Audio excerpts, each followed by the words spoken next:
O cangaço no Ceará, João Calangro. Os relatos do cangaço remontam a 1777, durante a Grande Seca, quando Cabeleira aterrorizou os sertões de Pernambuco, Paraíba e Rio Grande do Norte com suas violências e maldades. O movimento ganhou força e notoriedade a partir de 1870, perdurando até 1940, quando o bando mais famoso, liderado por Lampião, foi desmantelado. Durante a seca de 1877, um cangaceiro se destacou na região do Cariri, João Calangro. Ele organizou um bando e dominou toda a área. João Calangro era originalmente um capanga do grupo de Inocêncio Vermelho, um bando financiado e protegido pelo juiz municipal de Jardim, chefe político local, com o objetivo de manter a ordem. Após a morte de Inocêncio pela polícia em 1876, Calangro, que se gabava de ter cometido 32 assassinatos sem enfrentar nenhum processo, tornou-se seu sucessor. Com a seca de 1877 e as desordens regionais que ela ocasionava, bandos de retirantes invadindo e saqueando povoados, várias autoridades e chefes políticos reclamaram da forma como Calangro combatia os grupos de malfazejos que eram, na verdade, miseráveis tentando sobreviver. O Cariri, um rico oásis, era particularmente visado pelos retirantes, diante dos quais ricos fazendeiros e autoridades fugiam. O bando de João Calangro era conhecido como Calangros ou Calangos. Conta-se que, para escapar da polícia, Calangro obrigava seus homens a calçar os chinelos com as pontas voltadas para o calcanhar. Após vencer muitos rivais, Calangro se intitulou Gal. Brigadeiro de Souza Calangro. Do Ceará, ele fugiu para o Piauí e nada mais se soube dele. A região sul cearense sempre foi de notória agitação. No Cariri, desde seus primórdios, registraram-se disputas e conflitos, principalmente a partir do período das Sesmarias. O século XIX foi especialmente conturbado. A seca de 1877 arruinou a província do Ceará. Milhares de retirantes percorriam as estradas em busca de vilas e cidades onde imploravam esmolas para matar a fome. No Cariri, apesar de ser uma região privilegiada, a fome fazia devastações. No Crato, morriam diariamente de 12 a 16 pessoas. Os famintos não tinham forças para mendigar e muitas vezes, antes de conseguir esmola, caíam agonizantes. Em meio a essa calamidade, surgiam bandos de cangaceiros que se apoderavam dos bens alheios. Os próprios retirantes invadiam propriedades em busca de alimento. Furto, roubo, sequestro, assassinatos, prostituição e morte por falta de pão eram as consequências desse flagelo. Diversos grupos de cangaceiros transitavam pelo povoado de Brejo dos Santos. O flagelo começou nos fins de 1874, com o bando de Inocêncio Pereira da Silva, conhecido como Inocêncio Vermelho, foragido da Vila de Misericórdia, atual Itaporanga, na província da Paraíba, onde assassinara Andrelino Araújo. Perseguidos por Antônio Tomás de Araújo Aquino, irmão da vítima, os criminosos se refugiaram na comarca de Jardim. Gozando da proteção do juiz municipal de Jardim, Dr. Antônio Augusto de Araújo Lima, Inocêncio chegou a exercer funções policiais contra criminosos desvalidos na zona banhada pelo Riacho dos Porcos. Após fugir da cadeia de Crato, João Calangro, natural de Milagres e conhecido localmente como João Senhorinha, juntou-se ao grupo de Inocêncio Vermelho. João de Souza Calangro, de estatura baixa, sardento e de cabelos cor de fogo, não deve ser confundido com o negro João Calangro, perverso cangaceiro de Antônio Quelé, abatido em 1910. Os salteadores, transformados em agentes policiais, mantinham a ordem nos povoados e prendiam criminosos desvalidos. O banditismo político era tamanho que uma autoridade regeneradora encarecia ao governo provincial os serviços prestados por Inocêncio Vermelho e pedia, ao mesmo tempo, remuneração por esses serviços ou sua libertação. A comarca de Jardim tornava-se um viveiro de criminosos, com figuras como Zusa Taide, Inocêncio Vermelho, João Calangro, Barbosas, Brilhantes, Viriatos e outros. Em junho de 1876, Inocêncio foi morto na região do Poço por Sebastião Pelado, que agia a mando de Antônio Tomás de Araújo Aquino. Morto Inocêncio, João Calangro assumiu a chefia do grupo, ao qual se incorporou Antônio Vermelho, irmão de Inocêncio, para liquidar Sebastião Pelado, que formara outro grupo. A luta entre esses bandos rivais, cuja zona de operações se estendia ao território paraibano, atingiu seu clímax quando Dinamarico e José Pombo Roxo, do grupo de Pelado, foram mortos por João Calangro e Gato Brabo, enquanto Manuel de Barros, do séquito de Calangro, foi morto por Pelado. Nos velhos tempos, o Brejo era o lugar preferido pelos bandoleiros do Cariri devido às suas condições naturais. No meado de 1876, procedente da vila de Várzea Alegre, ali se encostou o facínora Luiz de Góes, acompanhado de Zuz Ataíde. Dentro da povoação de Porteiras, os dois grupos se enfrentaram em forte tiroteio, resultando na morte de José Roberto, que se reunirá com Pelado.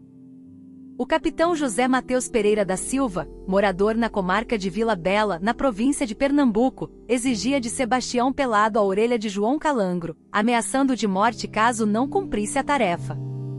Para agravar ainda mais a situação dos habitantes da região, forças irregulares do capitão José Mateus chegaram ao Brejo, em perseguição ao grupo de Calangro. Em um encontro entre os dois grupos, Sebastião Pelado foi mortalmente ferido. João Calangro, sabendo do estado do capitão José Mateus em Porteiras, foi até lá no dia 2 de agosto de 1877 e proferiu ameaças por 10 horas. O capitão José Mateus seguiu para o Pajeú, região baluarte dos Pereiras, trazendo mais de 100 homens, incluindo delinquentes. O 2 grau suplente de juiz municipal de Jardim, capitão Juvenal Simplício Pereira da Silva, sobrinho legítimo de José Mateus, autorizou a força de Mateus a capturar João Calangro.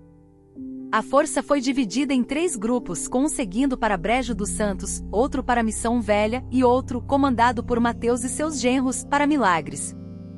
Em 15 de agosto de 1877, o grupo comandado por Mateus assassinou Manuel Valentim e espancou Trajano, pelo simples fato de acolherem o grupo de Calangro. A força pernambucana, sob o pretexto de perseguir Calangro, praticava uma série de delitos. O tenente Alfredo da Costa Veine, que estava em Milagres, resolveu conter tais atrocidades, aceitando a sugestão do doutor Antônio Augusto de Araújo Lima de enviar Balduíno Leão para encontrar uma solução pacífica. Balduíno conseguiu que 10 homens de Mateus se incorporassem à força de Veine no sítio Bela Vista, perto de Milagres. De volta de sua excursão, os homens de Mateus chegaram a Milagres em 23 de agosto, após cometer as maiores violências contra sertanejos indefesos. A permissão dada ao capitão Mateus para perseguir os calangros com uma força irregular criou um péssimo precedente e aumentou a insegurança na região. Os grupos de Mateus preocupavam as autoridades cearenses. Um dos grupos era comandado por José Rodrigues e outro por Vila Nova, ambos conhecidos assassinos.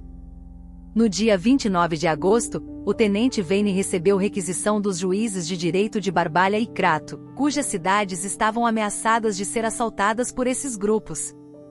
Outros bandos se formavam sob a alegação de serem gente do capitão Mateus, mas que visavam ao roubo e ao furto. O sul cearense vivia dias incertos. Além dos calangros, operavam os viriatos na Boa Esperança e os Barbosas no Salgadinho. Sob o comando de João Calangro surgiu em Milagres o grupo dos Querinos, liderados por 3 irmãos, o mais velho dos quais se chamava Querino. Também atuavam sob a proteção de Calangro, Jesuíno Brilhante de Melo Calado, e Gato Brabo, ambos também comandando grupos. Esses bandos agiam separadamente, mas havia entre eles um tratado de aliança defensiva e ofensiva, para se unirem em caso de perseguição por tropas policiais. Em 1876, o secretário da Fazenda determinou ao tenente Alfredo Veine que permanecesse na comarca de Milagres, para impedir as depredações dos calangros. A força policial cearense ainda não tinha sido numerada por regimento. Veine encontrou a comarca em estado de anarquia. Nos primeiros dias de setembro, Veine recebeu ordens do Dr. Antônio Augusto de Araújo Lima, juiz de Jardim, para prender o tenente-coronel Luiz Bento de Souza Calangro, que se refugiara na comarca de Brejo dos Santos. O tenente Alfredo Veine, ao receber a ordem, percebeu a gravidade da missão. Os calangros eram uma força bem organizada e temida na região, e capturar Luiz Bento de Souza Calangro não seria uma tarefa fácil. Para isso, Veine mobilizou suas tropas e planejou um ataque estratégico ao Brejo dos Santos, onde o chefe dos cangaceiros estava escondido. Nos primeiros dias de setembro, Vane iniciou a marcha em direção ao Brejo dos Santos. Durante o percurso, enfrentaram dificuldades como terreno acidentado e a necessidade constante de vigiar os flancos para evitar emboscadas dos calangros. Vane sabia que qualquer descuido poderia ser fatal, pois os cangaceiros eram mestres em guerrilha. Ao chegar próximo ao Brejo dos Santos, Vane dividiu suas tropas em pequenos grupos para cercar a área sem levantar suspeitas. Durante a noite, avançaram lentamente, aproximando-se do esconderijo de Calangro. Ao amanhecer, os homens de Vane estavam posicionados e prontos para o ataque. A batalha que se seguiu foi intensa. Os calangros, pegos de surpresa, lutaram com ferocidade, mas a superioridade numérica e a estratégia de Vane acabaram prevalecendo. Luís Bento de Souza Calangro foi capturado após uma feroz resistência. Mesmo ferido, ele manteve a altivez, sem se render totalmente às forças policiais. A captura de Calangro foi um marco significativo na luta contra o cangaço na região. Vane, ao retornar a Milagres com o prisioneiro, foi recebido com aclamação pela população, que via na queda do chefe dos calangros uma esperança de paz e segurança. Entretanto, a vitória sobre João Calangro não significou o fim do cangaço no Ceará. Outros bandos inspirados pelo legado de Calangro continuaram suas atividades criminosas, forçando as autoridades a manterem a vigilância constante. Vane, agora reconhecido como um herói local, foi designado para novas missões na região, sempre com o objetivo de restaurar a ordem e proteger os sertanejos das incursões dos cangaceiros.